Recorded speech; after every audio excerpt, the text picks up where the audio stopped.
नमस्कार दोस्तों, आप सभी का बहुत बहुत स्वागत है हमारे YouTube चैनल में। तो दोस्तों, आज के इस वीडियो में हम बात करने वाले हैं भोजपुरी इंडस्ट्री के पावर स्टार पवन सिंह का। जैसे ही गाना आता है पूछे पवनवा ए माई, भोजपुरी इंडस्ट्री में तबाही मचा देते हैं इस गाने के माध्यम से।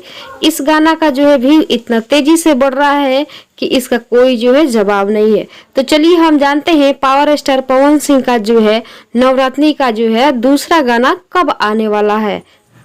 जैसे ही ट्रेंडिंग स्टार खेसारी लाल यादव का सॉन्ग आता है, एल्बम जो है पोस्टर आ जाता है एल्बम का, वैसे ही पावर स्टार पवन सिंह के फैंस में जो है खलबली मच जाता है और कमेंट में जो है बहुत ज्यादा कमेंट आता है कि पावर स्टार पवन सिंह का एल्बम जो है दूसरा एल्बम कब आने वाला है।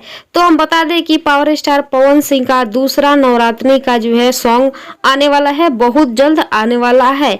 या तो जो है या कल या आज जो है उसका जो है पोस्टर आउट हो जाएगा। तो चलिए हम जान लेते हैं उसमें जो है फीमेल सिंगर कौन रहेगी। तो पावर स्टार पवन सिंह का गाने में जो है शिवानी सिंह रहेगी। बहुत जल्द बहुत ही तगड़ा सॉन्ग देने वाले हैं पावर स्टार पवन सिंह। तो ये रहा छोटा सा जानकारी। चलिए हम फिर मिलते हैं अगले इंटरेस्टिंग वीडियो में, तब तक के लिए हमारे चैनल से जुड़े रहे। Thank you for watching my video को एंड तक देखने के लिए बहुत बहुत धन्यवाद।